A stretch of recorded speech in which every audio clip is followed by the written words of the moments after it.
You're listening to a Soul One podcast.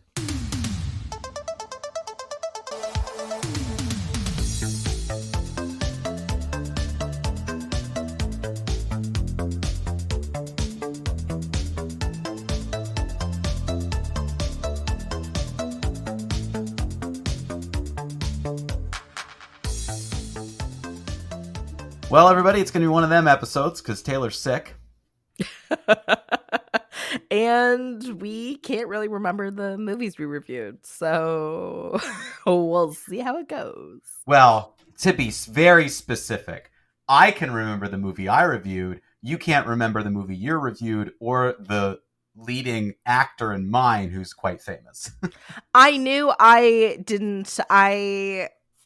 it was one of two actresses, and I knew it was going to be a 50-50 chance that I would get it wrong. So I did not answer. Did you know the other person's name?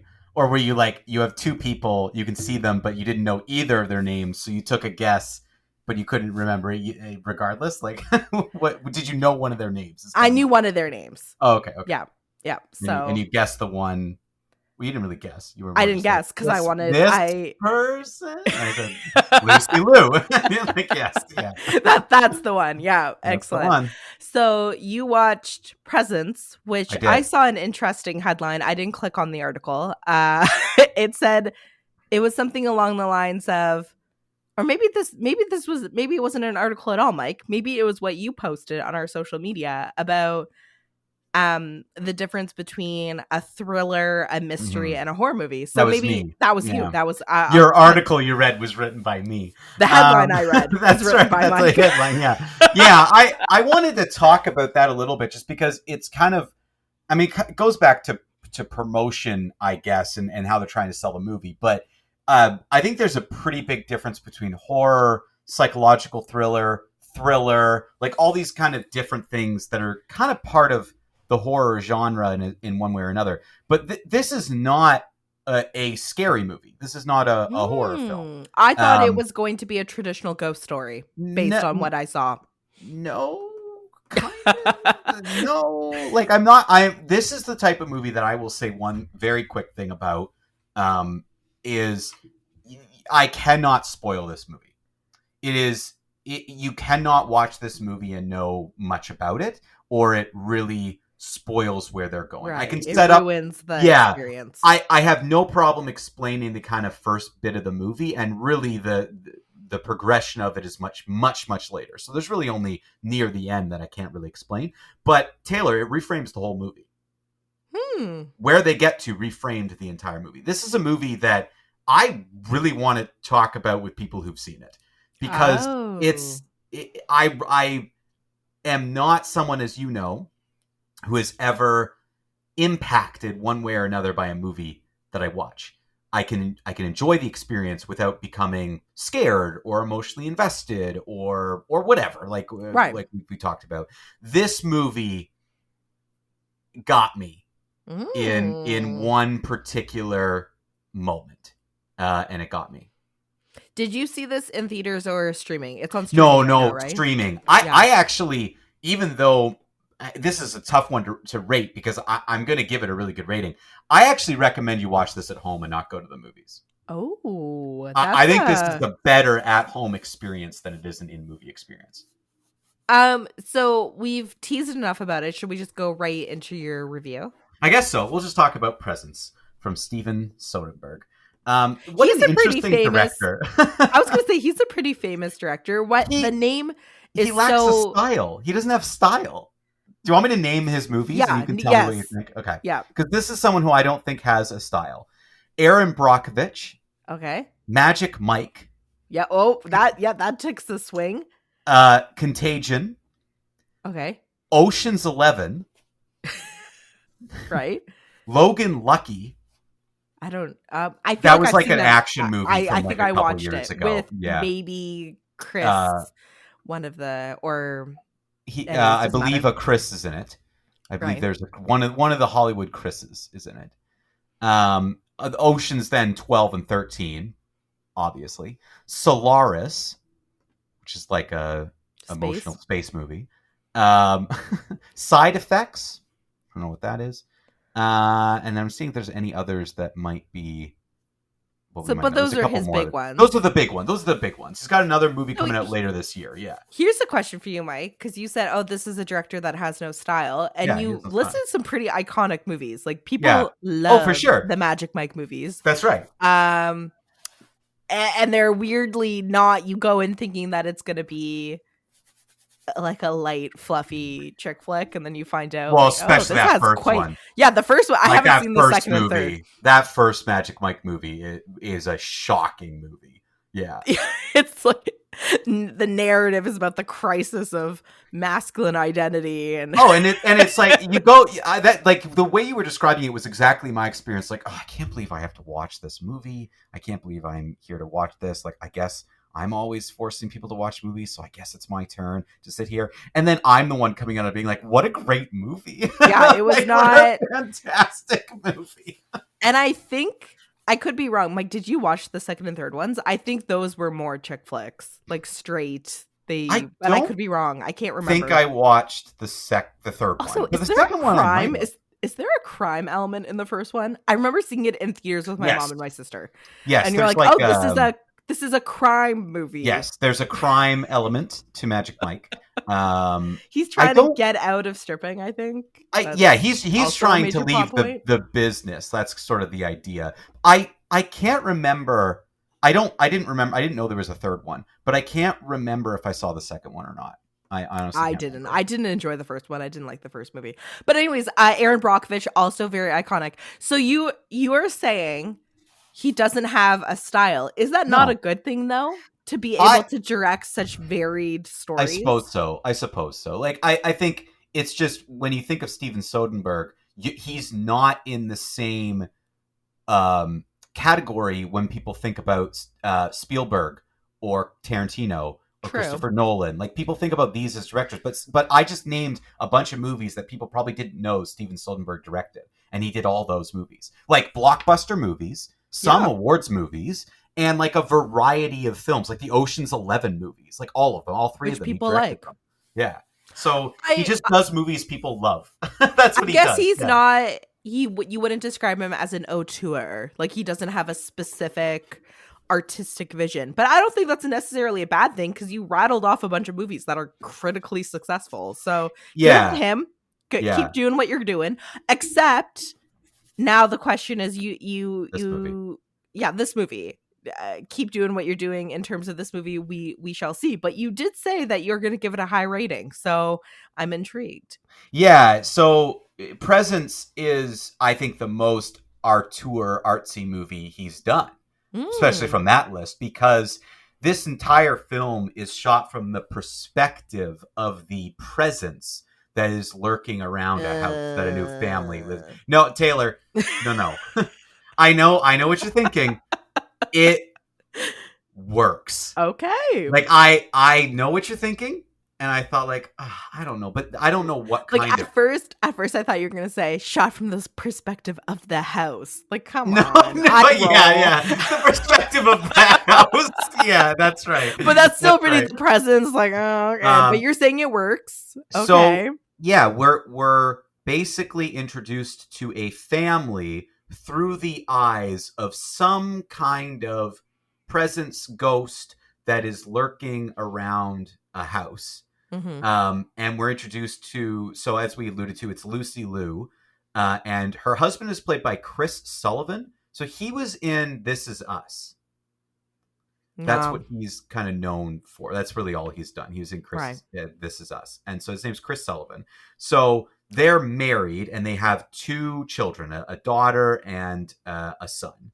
Okay. And the daughter, I think, is just like maybe 2 years older than the son. Like, they're both high school age, but I think she must be either at the end of maybe she's an early university kind of age. Like, she's a little bit older than he is, whereas he's very much a typical, like, overachiever high school kid. She's a little more mature, or a little more mature, a little more mature, but she's also going through something. The whole premise of this movie is this family has moved into this new house. Their daughter is going through something pretty traumatic. You do learn this right at the beginning, so I guess this isn't a spoiler. A couple of her friends died. Okay. And they died of overdoses, and it happened within not like not super close to each other, but within like a time frame that would be pretty traumatic and Right. shocking to kind of lose these two people. So the family's kind of trying to get a fresh start. You can tell that Lucy Liu's character is like the overachieving mom who like really dotes on her son more than anyone else. Like he's a swimmer, like a really competitive, the golden child. Yes, exactly. Like he like, you know, he's got the talent, yeah, kind of thing. Whereas, you know, the daughter is going through all this emotional stuff. Whereas the father, played by Chris Sullivan, he's much more balanced. Like he's trying really hard to kind of work, you know, help the daughter out while still kind of being part. But you can tell like he's like the daughter, the son's like the mom, and there is kind of this split in the family. Yeah. So the movie is from the perspective of this ghostly presence that's kind of following them around, and all the dialogue, like, so the whole movie is like practical lighting. Like it's shot from like room lighting and stuff. Now this is a house that just so happens to have the most lamps you've ever seen in it. But again, because it's practical lighting, they would have to do that to make no shadow. It works. Yeah. And it's fine. Like it's not a big deal. But the way it's shot is this interesting thing with the camera where it kind of elongates rooms. So even though you're shot from the presence, it's not like the camera is so necessarily clear it's a camera. You feel like you're getting a distorted view the whole time anyway, because everything feels long and stretched out and a little bit stylized, which makes it really interesting. And as people, you know, you might have seen from the trailer, and as you can, you know, kind of get an idea, this movie does follow the idea of someone in the family starts to see and perceive things. The family starts reacting, things start happening, and it kind of progresses from there to, is there actually something in this house? What are we going to do? Some of us believe, some of us don't. Kind of the classic horror haunted house setup. That's right. And this movie, I think, does a couple things I wasn't expecting. It's a little more haunted housey than I would have expected, like some actual stuff happen. And again, you're seeing this from the perspective of the presence, so you see the action being taken, and at the beginning of the film you're at a loss as to why. Like I spent most of this movie going, why is, like, what is this, what is happening here? Why is this a thing? They even, you know, they do the scene where they bring in like someone who is connected to spirits, and they want her to like, they want her to like figure out, is there anything in the room? Like that happens. So there's all these things of this family trying to figure out what to do and how to do this. And I think what's interesting is you only get little glimpses of what's going on in the lives of this family, but you learn enough that you don't need anymore. Like it doesn't get bogged down in this family and their own drama. Like there's a little bit of that, but you just get enough that you get a sense of who these characters are. It's not heavy on backstory. No. And you get a little bit, and you get it through like this presence will roam around the house, and you'll come into a room mid-conversation. And it's, even though it's not, because there are cuts, it's shot very similar to like a long shot movie. So it's a series of relatively long shots where this camera moves from room to room, from conversation to conversation, but it always helps further the narrative. Like it is very interesting, and it's well done in that respect. Again, I can't get into too much about what happens at the end, but I will say all my questions, my thoughts, my why is this happening, why, all of that gets reframed in such an interesting way that there is one particular shot that gave me chills. Ooh. And that has stuck with me since. And that I'm still thinking about it. And that is like a well done movie. Like that's hard for me, especially. And it delivered. when it needed to deliver, and it reframed the whole movie and gave me such a different perspective on what this movie is. Now, with that being said, there's one element in particular I still don't think makes a lot of sense. And they were talking a little bit, like, I don't think this is a spoiler either, because they're talking a little bit about like ghosts and the kind of some theories behind them, because there are multiple theories behind them. And one of the things that the kind of clairvoyant lady comes in and it talks about, she talks about that ghosts and spirits, sometimes there's this theory that they don't have the same sense of linear time that we do. So right. Things are happening kind of all at once and all over the place, and it's like a confusion more so than anything else.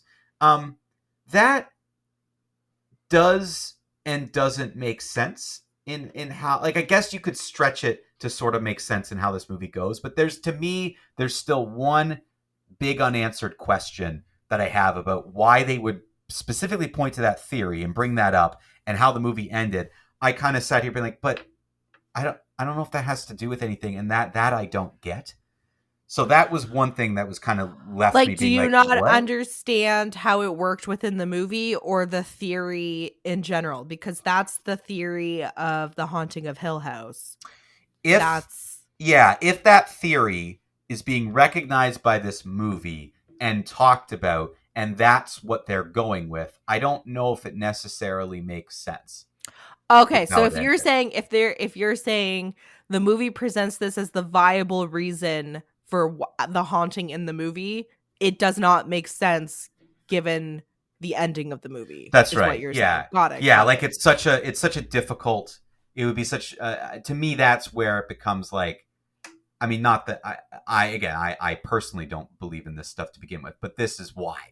I'm like, well, that doesn't make any sense in any realm of anything, including science, nature, like what it doesn't, because even nature makes sense that there are rules within nature that are very clear and you can see and you can talk about and you can debate. Well, the ghosts, I can spoil this now because The Haunting of Hill House, that miniseries, it's been years for a long old time. now. Long time. Yeah. But that's the whole haunting of that house, is that the ghosts are out of time. So like the ghosts that the children are seeing are the ghosts of their family in the future. Interesting. And does that make sense? I'm not doing a very good job. But I mean, it doesn't, but those ghosts are also unstuck in time. So you're watching the series, and one of the most horrifying ghosts is the woman with the broken neck. And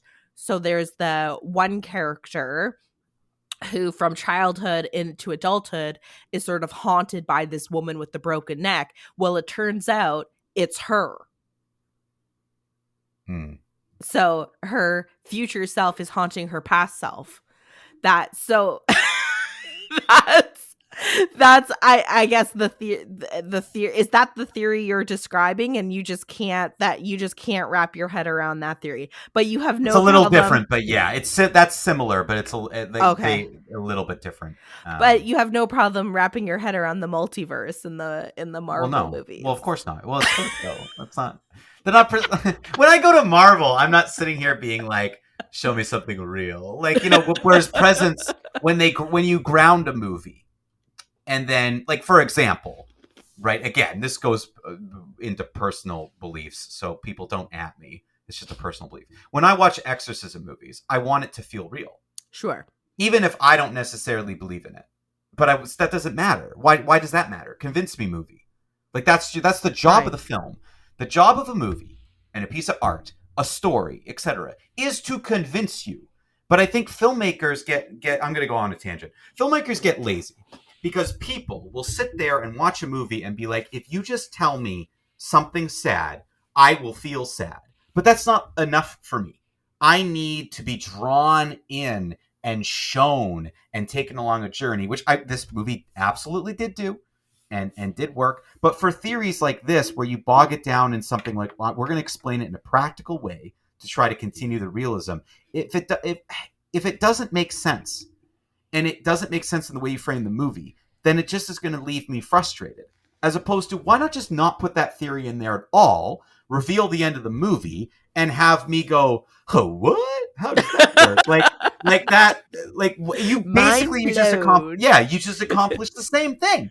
So that, I guess what you have to do, Mike, is go on some Reddits and see how people are interpreting the ending. Because there's two plausible things.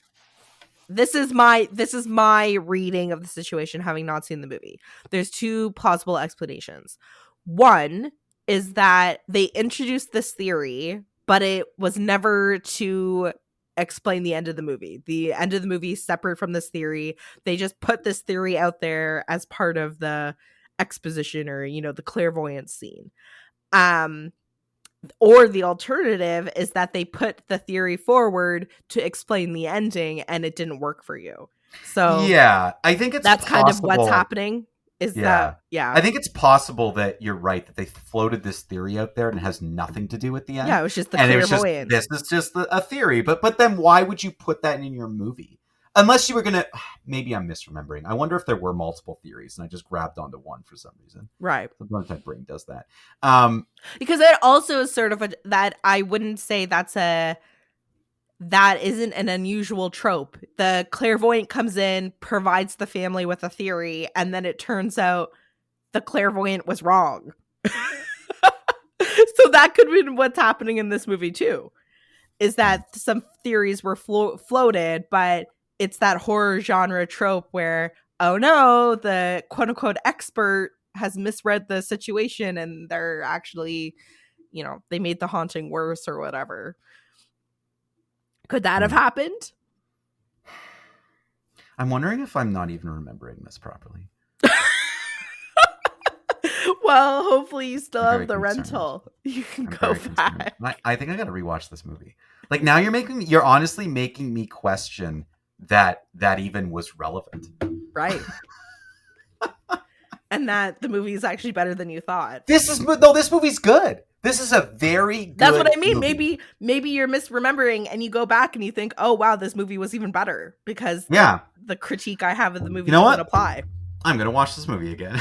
I'm going to definitely watch this movie again because this critique made me nothing. Because it was a very good movie. And I think for me to be impacted by an ending and a shot, especially the way about it. Yeah, well, especially the way that shot was framed. Like again, this is what I get out of movies, where others get like this emotional thing of without needing necessarily the work to get there. What I get out of it is emotionally impacted by how amazingly crafted that shot was, and how it really connected back to things that were suggested and hinted at earlier, and the way it was, and just the acting in that moment was phenomenally done.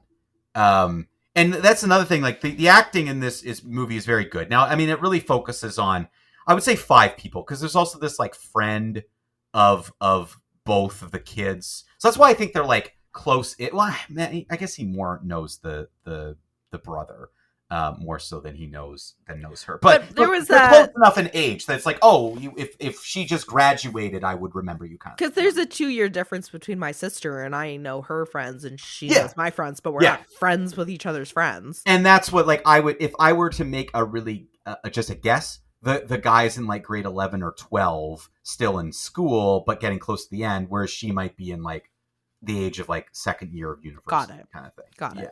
Yeah. And I thought the acting was phenomenal. Now the only, I would say, weak link, because I think the son wasn't as strong as the other 3, but he played that character well. It's very annoying. But he did it well. He did what he was asked to do. That's right. Be annoying. And and that's what he did. And he did it. But yeah, it was a very interesting, well-crafted movie, really sticking with 4 or 5 characters the whole time, with little bits of flashes of others that come in. I thought Chris Sullivan and Lucy Liu were both really good. The young woman who plays the daughter, Kalina Lang, very, very good. She was also excellent in the movie. So yeah, I thought it's really good. I'm giving it a see it, but I do recommend watching it at home because I just think the atmosphere of the movie and the concentration and the focus, you don't want to be in a movie theater dealing with people and dealing with things and doing this like silent movies, where this movie has so much with silence. This isn't a popcorn flick. You're not describing a popcorn flick. No. This is the kind of movie that I would give awards to. Because it was well crafted and put together. It's not quite awards baity movie. It's I think it was made for $2 million. Like that's the entire blew the budget on Lucy Liu. Lucy Liu, yeah. I think that's exactly it. And I mean, I think well worth it. I mean, she did a great job. She's a good actress. But everybody did. But yeah, I think that for the simplicity of what this movie is, it seemed like the kind of movie you might expect like a film student to do, but it was done by a actual real director, right? Like it's not someone who's in school studying, but it has that experimental feeling to it, but done in a really, really, really strong and powerful way. So yeah, I'm giving Presence a see it. I just think it's worth watching it at home for the purposes of the experience. Mike, was it released in theaters? Because I don't know if you saw the headlines for this past weekend. It being the worst box office weekend in 2025. I think that's a little bit doomsday because we're only in March, and it would be one thing if it was like June and they said it was the worst weekend in March. It's not like, or in the year, sorry. It's not like they have a lot to compare it to, but I'm interested to know if this was opened in theaters because you liked it so much, and it's not like there's been a lot of competition. Well, from what I can tell, it was, but it just had a more limited run than most. Like, I just don't think it was like a wide release. It is a 2025 movie, right? Yeah, it just came out in January or the end of January. Right. So it's been a little bit of time, but we just started getting it from streaming. But it is a movie from this year. So yeah, I mean I definitely could see people not liking it because it is a slow burn. And I think some people will get impatient. And I think you have to sit, but that's one of the reasons why I think you should watch it at home. Like, I think you should really get into the atmosphere of it. And I do think, I think it's really worth seeing and it's worth watching, and people should watch it so we can talk about it, because I really think, I really think the ending is worth discussing. So before we move on to my movie, which is actually, interestingly, a little bit related to this conversation. I don't know how. You think, what? So you would tease the fact that this movie is sort of being marketed as a straight ghost movie, but there's a difference. Yes. There's a difference between ghost movie, thriller, mystery. So did you want to elaborate on that? Do you feel like this movie is more of a mystery than a thriller? Because you said it wasn't scary. Yeah, I would describe it as a mystery. Maybe you could say psychological thriller, but I don't think it goes that far. I think the ending has a good beat to it. I think there's a thing that reframes the movie. I think it was well done. But I would describe this as a mystery. Okay. Who is this presence? What is going on? Also, there's like a mystery as to even like something's up with like Lucy Liu and her job, and something potentially illegal going on. And there's a lot of tension between her and her husband, and there's tension between, with the kids, and there's clearly different parenting styles at work here, and clearly like favoritism. It's so there's family a lot drama. Yeah, there's a drama element to it, but I would describe this as a mystery. There's a lot of information you're being given, little crumbs throughout the movie, and the end does solidify something pretty clear. Like you get some things solved, and it did a really good job of doing that. I would just not describe this as a horror movie, as a thriller, as a psychological thriller. I would describe it as a mystery, because that's what it is, with a little bit of horror, a little bit of drama, a little bit of like all these different genres sprinkled in. But really, it's a mystery, and it's all about the mystery. And even if that isn't really necessarily revealed till the end, I think that's what a good movie does. An ending just reframes what you just saw, and gives you a new way of looking at the movie, and it stuck the landing. Interesting. So shifting gears to my movie, but why I wanted to return to the conversation about horror versus mystery versus thriller, because that's kind of the confusion I had with my movie. So my movie is called F, Marry, Kill, which is a game people are probably familiar with. You know, you give 3 people or 3 celebrities or 3 things, and then you pick who would you F, marry, or kill in that scenario. So that's sort of the uh, it is that, like, that's, you know, it's not a spoof. Like, we are presented with 3 characters in the movie that this woman is going on a date with, and the joke is that, you know, who is she gonna F, marry, or kill? But so this behind all of that is a serial killer. So a serial killer is targeting women on dating apps and murdering them. So this movie is being, I would say, promoted as a like a horror comedy. Horror in the sense that, you know, like, serial killer movies, Mike, I don't think are super scary. That's a lie. Something like True Detective, the TV show, that movie was kind of scary. Mm-hmm. But and I think Silence of the Lambs is scary. So I think it can be scary, but in this movie it does not feel scary whatsoever. It feels like definitely more comedy that just happens to have a serial killer. So the premise is that, I think her name's Lucy Hale. Mike, does that name sound familiar to you? Yes, it does. Yeah. I think she's more of a TV actress, but I could be wrong. Very charming. I thought she did a very good job. And then literally the rest of the cast were, I say this because I'm sick and I can't think of another word. Nobodies. Like, I don't mean it in a rude way, but just unrecognizable. You're going to get in trouble again for saying nobody. Lucy Hale is the most famous person in this cast, which I think is saying something. Yeah. So she breaks up with her longtime boyfriend. It's been about 8 months. And her friends, some of her friends, encourage her to get on the dating apps to essentially get over her past relationship. But at the same time, there's the serial killer going around her town, her city, murdering women on dating apps. So this movie really is a mystery, because like your movie, Mike, this movie was not scary. Like, there was never a case where I'm like, oh, like, she's at risk. You know what I mean? Like, that wasn't the case.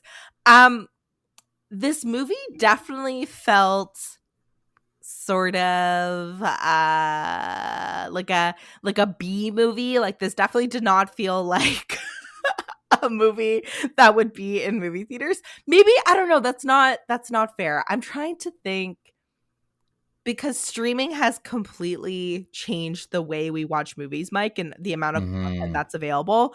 I'm trying to think, would this movie have been in theaters and we just would have been like, this was a bad movie regardless, or does it feel more like a B movie because it's straight to streaming? I don't know. I have to, you know what I mean? Like, yeah, is this there's so I have to think about that a little bit. I thought this movie did the best when it leaned into the comedy and the zaniness.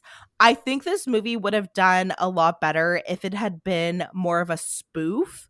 And I don't know if they were trying to spoof the true crime genre and just didn't quite stick the landing, or if they were just filming it as a straight comedy with no, I really don't know what they were going for. So the things that I was thinking of that did it better is Murderville. Have you seen that TV show, Mike? No. So this show is so silly. It's Will Arnett playing a detective, and then celebrity guests come on the show and they have to improv a crime scene and solve the crime. So I thought, okay, if obviously this isn't an improvised movie, this is a movie, but that kind of level of like zaniness, spoofing the genre, tongue in cheek, kind of making fun of it, I think if they had gone full blown that, this movie would have been successful, because it's kind of a fun concept. This girl who's into true crime is trying to date, and she gets, she has 3 guys that she is seeing, and we think that maybe one of them is the murderer. There's a mystery. That's what I was trying to get at with the original conversation we were having about mystery versus thriller, Mike, was that there is a mystery in this movie. The mystery is who is the serial killer, and we're presented with 3 options. And I'm not going to ruin the ending of the movie if people decide to watch it, but essentially you are going along with this main character trying to figure out, is one of the dates the murderer. So in that sense, there is a mystery to it. I didn't find this movie scary. I didn't think that there was high stakes. I thought some of the moments were funny, but largely the movie was super corny and felt like a direct-to-video movie. Like, it didn't feel... It's interesting, Mike, because you used to be able to tell the quality of a movie by production value. These streaming movies obviously are getting millions of dollars thrown at them, and they look good. Yeah. So, it wasn't that the movie looked bad. It was just the writing and the acting just felt so corny to me. And like Lucy Hale, she tried her best. I think she was super charming, and I would have loved to see her in a straight spoof of the horror genre. I think she would have, or the true crime genre. I think she would have done really well. So it wasn't her fault. It's one of these scripts that was written by 3 people. I don't know how many people directed this movie. It was just, I went in with absolutely no expectations, hoping that it would be just kind of like a silly, fun movie, but it was too corny for me. I didn't think that it failed. I think it failed what it was trying to do, or maybe it didn't even have a clear vision of what it was trying to do. So for me, this movie is a skip it. My first of the year, I think. Probably the first of many. Maybe. Is it the first of the year? I mean, I think it's the first of 2025. I could be wrong. It's hard to remember. It's hard to remember. We're already in March, though. So okay, hold on. All right. So our 2025 movies thus far. I saw Back in Action, and it's an Airplane It. I saw Companion, which was a Stream It. You saw You're Cordially Invited, which is a Stream It. So that's it. Yeah, and we've been watching because we were catching up on Oscar movies. So yeah, we've been mainly watching 2024 movies. It's my first skip it. So anyway, sorry, Lucy. There's really not much to say, Mike. Like, it's one of those movies where you're just like, yeah, this really did not do well. I will say that the ending kind of got like it. I'm stumbling on my words here. The ending, it didn't catch me completely out of left field, but I thought, okay, this was interesting. This was a better ending than I thought it would be. You know what other show I think it could have drawn from? It was that one with, oh my gosh, the woman. Let me just Google it really quick. The woman in the house across the street from the girl in the window, which was a spoof on the true crime genre with what's the name of that actress? Kristen Bell. So if they just acknowledge that this is a silly premise for a silly movie, and they just went full zaniness, like full what are the movies that we like, Mike, with they spoof Scream and stuff? Scary movies. You know what I mean? Like, if they scary movied the true crime genre, I think it could have been a really good, fun time. But it was like they treated it like it was a normal, straight comedy script, and there's this mystery element. I guess it took itself too seriously, but it was also really corny. It sounds like. But it was really corny. But it just sounds like it took itself too seriously. Yeah, like we're making an actual movie. It's like, no, you're not making an actual movie. You're making a direct to Amazon. Have a little bit of fun, make it a little bit stupid. I think it would have been much better. So yeah. Anyways, ultimately, F, marry, kill. And Mike, you had said this before we started recording, you can't even believe that they got away with naming the movie that. Well, yeah, I mean, I get that they kind of had a more clever way of approaching it, but still, I am surprised that they even got that far in the naming process. That reminds me of one element of the movie that I was kind of on the fence about. So I'm interested to hear your take.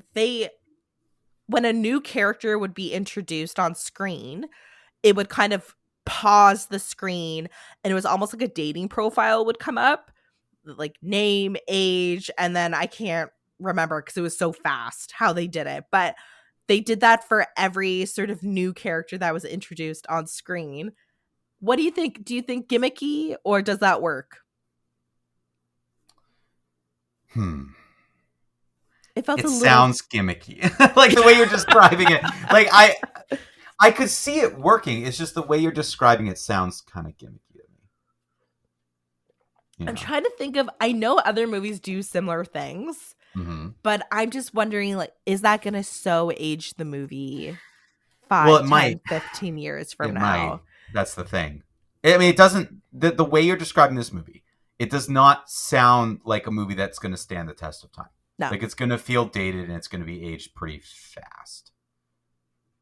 Unless that's the new normal, dating profiles. I don't know. I've been out of the dating game for a long time, but I'd like to think that maybe dating profiles are not going to be a thing. Like, it's definitely a play on Tinder and Hinge. Like, she's swiping to find her person. Still the popular thing, I guess. But I just don't know.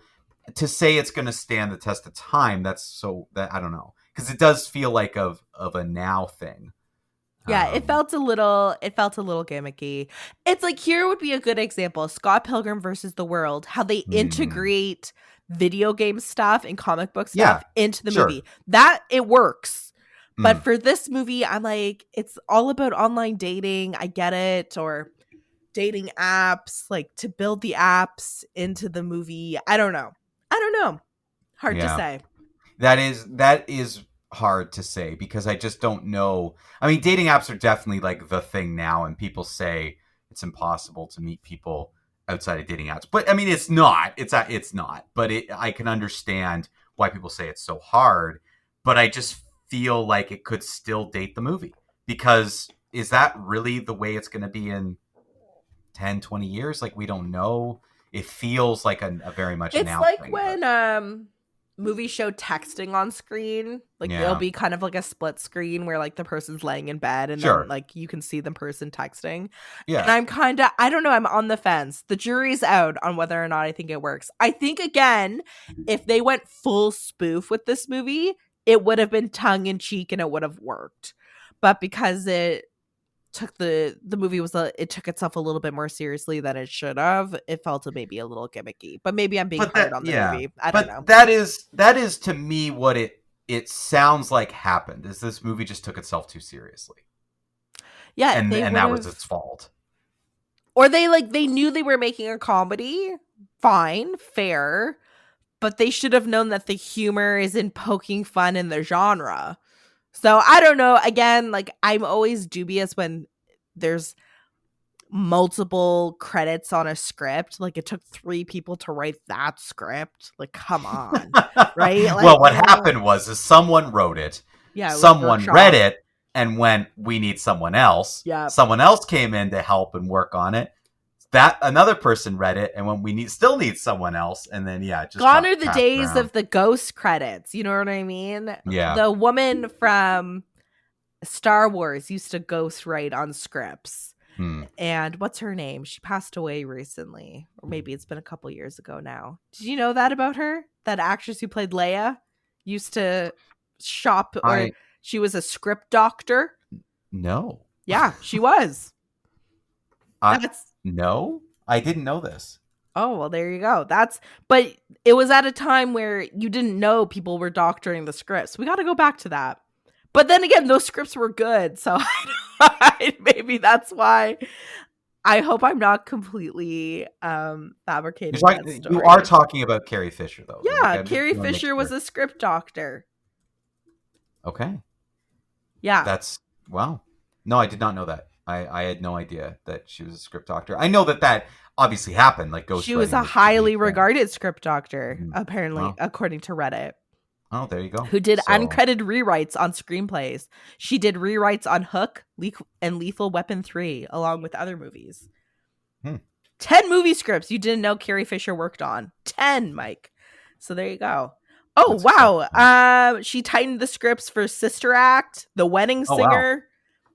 So there you go. It's not like, I guess what I'm trying to say, I don't know what I'm trying to say, but it's not that practice, Mike, has been around for forever, but script doctors would go uncredited. And now you have like 3 people credited on a script, which makes me think, okay, that's 3 people credited. How many script doctors on top of that worked on the script that went uncredited? I guess that's where I'm like, that doesn't seem right. Yeah, and I can understand like some people there's more than one credit because people have writing partners or they have like groups that they like to write with. But more often than not, when you see multiple people writing on something, it suggests some kind of an issue. But again, there could be legalities too, because sometimes someone came up with the story or the idea and then other people took it. But that's why sometimes it's like story credit this, writing credit this. Like it's a little bit different, but yeah, it does, especially when the movie's bad.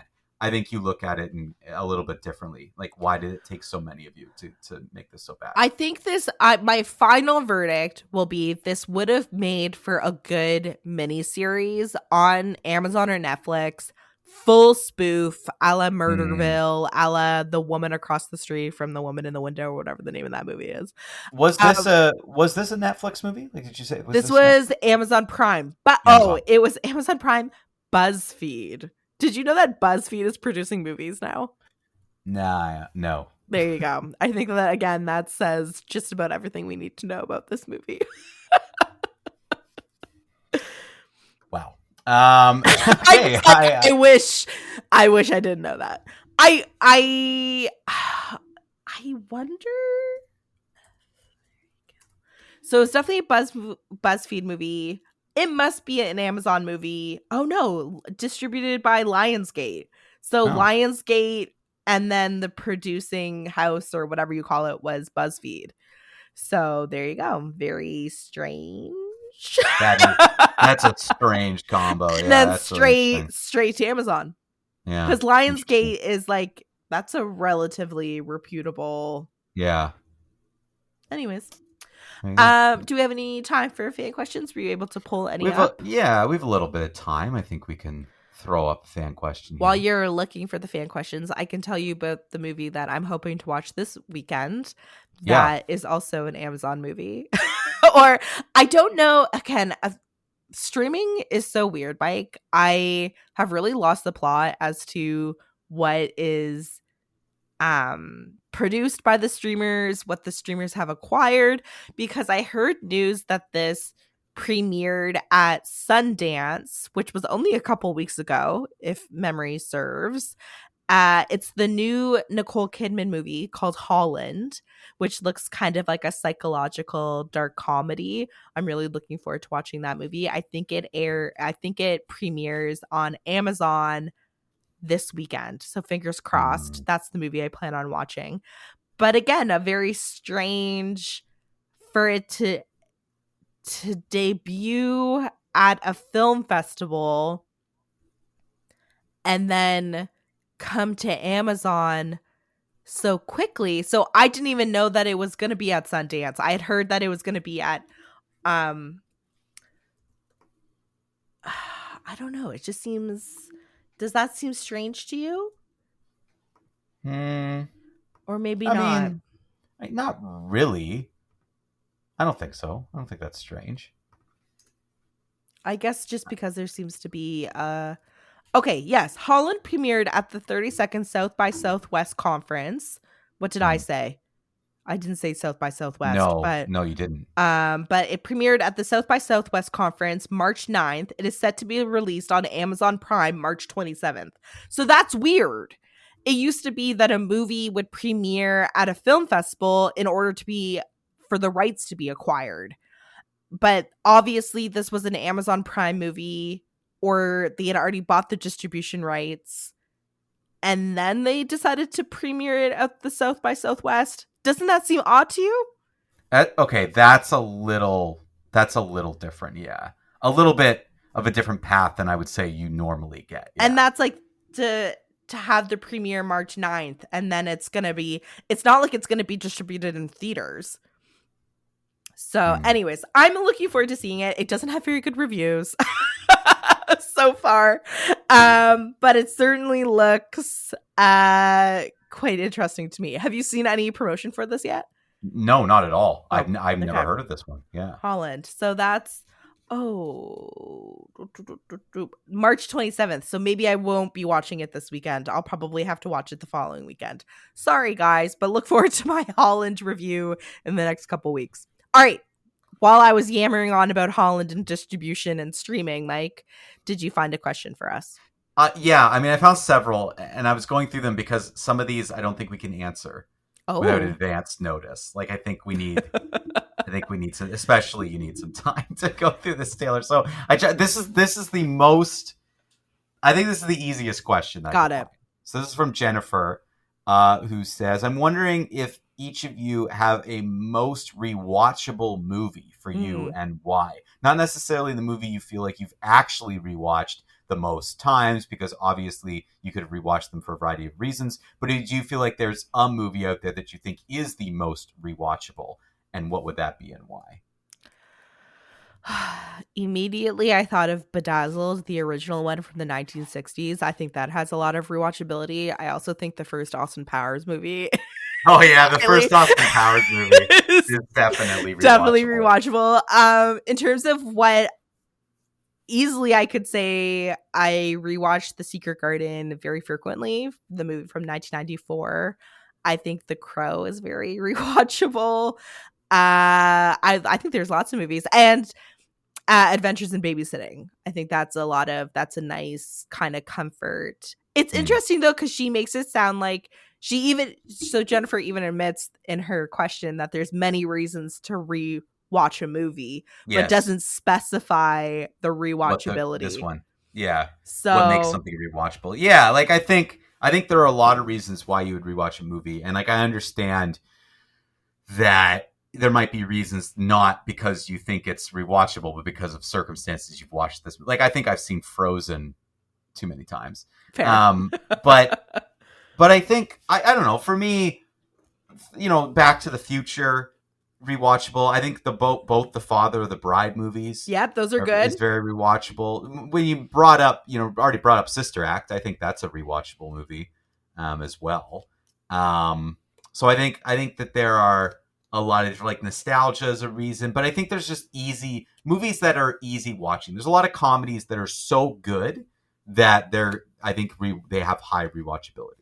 And I mean, you already brought up one of them with Austin Powers. Like I think that first movie has a huge rewatchability to it because it's spoofing something that I think we all kind of understand and still get today. Like it's spoofing James Bond, and it still all kind of fits. So yeah, I think to me that those things all make it rewatchable. So yeah, Shrek, the first Shrek movie. I agree with you. I think The Crow and Secret Garden, those would be like my personal nostalgia rewatch flicks. They're probably the movies that I've seen the most amount of times. But I think The Princess Bride, which has in the past been a very, what's the word? Divisive movie? Divisive movie on this podcast. Weirdly, people don't agree with me. Mike, you think The Princess Bride is rewatchable, correct? I do. Yeah. I do. Princess Bride, I would put that on there as rewatchable. Actually, I just turned around, Taylor, and I got this stack of movies that I'm looking at, and they're rewatchable. I'm going to read them. October Sky, Hamlet 2. Yeah, Hamlet 2, definitely. Euro Trip. Yeah. That Thing You Do. Love, Simon. Those are all pretty rewatchable. Saved. I think Saved has a lot of rewatchability. But I agree. At the core, Mike, I think it has to be a comedy that's a little bit breezy. You can drop in and out. The jokes are solid. For all those reasons that it's rewatchable. So I agree with you. There you go. I think that's it for fan questions for today. We don't have time, I think, to get into the other ones. And Taylor, these are tricky. We need time. Well, we need time. Like one of them is, what's the most memorable scene you've ever seen in a movie? Like, we're gonna need time to dissect that. Oh my gosh, I couldn't even answer that. Yeah, like, what movie character would you like to see as your best friend? Like, it's going to take us time to think about those. So I'm going to have to put a list together for you, Taylor, so you can have some pre-warning whittle as those we go down through these. Yeah. But yeah, that's it for this week's episode. Thank you, everybody, for listening. It looks like we kind of have a tease on what you are going to review next week, Taylor. I am going to review, finally, the Captain America Brave New World. Finally getting a chance to see that movie, so I didn't even know that came out. It did, and I've been so busy. I haven't had time. It was awful, but I finally got a chance. Is that a 2025 movie? Yeah, it only just came out in February. It's just I've been so busy. I've been so busy. I didn't have a chance to go see it, which is awful because I love Marvel movies. But I finally I'm going to review it next week. So stay tuned for that. And Holland looks like it might be the week after next, so we'll see. I don't know what I'll review. It'll be a mystery, just like it is every week. But you'll find out next week. In the meantime, go see some movies. Thank you for listening to You Had Me at Skip It, a Soul One Arts Inc. podcast. This podcast is produced by Mike Shepard and Austin Spinner Summer. It is a project of Soul One Arts Inc. To learn more about Soul One and all the great work that Soul One is doing in the arts community, especially in film, theater, and other performing arts, visit soul1arts.ca. You can contribute to this podcast by visiting soul1arts.ca and going to the podcast tab. You'll find all the information on You Had Me at Skip It and how you can get your questions read on air each week. Thank you again for listening.